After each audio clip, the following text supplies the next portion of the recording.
Belum diseser, Bang.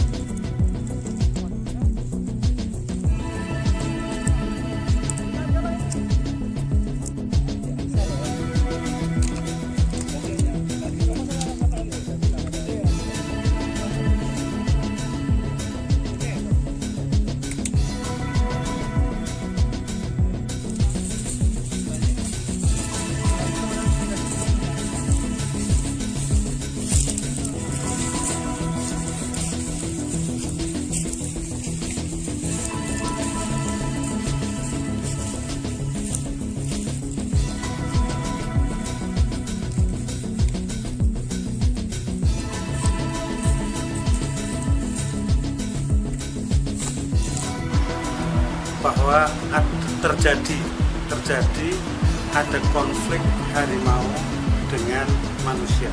Informasi awal yang kami terima seperti itu. Kemudian tim resort kami, WRU kami langsung turun ke lapangan bergabung dengan para petugas yang berada di lapangan lainnya, rekan-rekan dari TNI, rekan-rekan dari Polri dan seterusnya.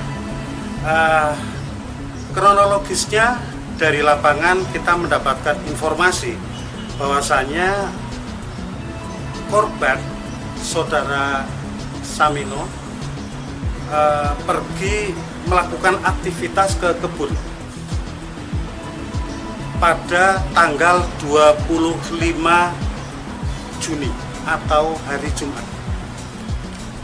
Sampai 2 hari kemudian, yaitu tanggal 27 Juni, yang bersangkutan tidak ada kabar, tidak ada berita.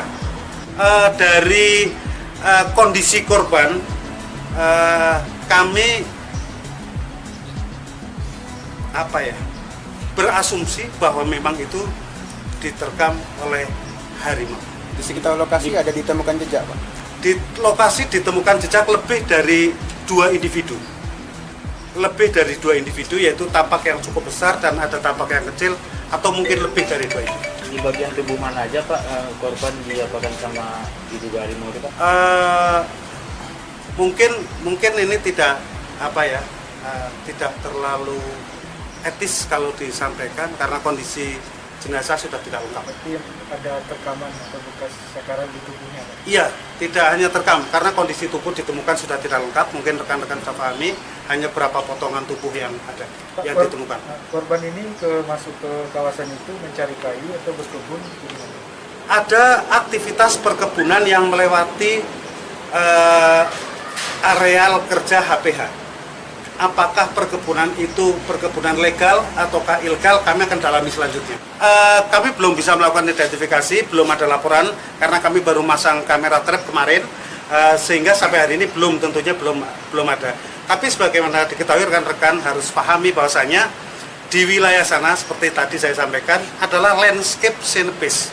Landscape scene-based tersebut merupakan landscape prioritas untuk konservasi harimau Sumatera. Ini yang perlu rekan-rekan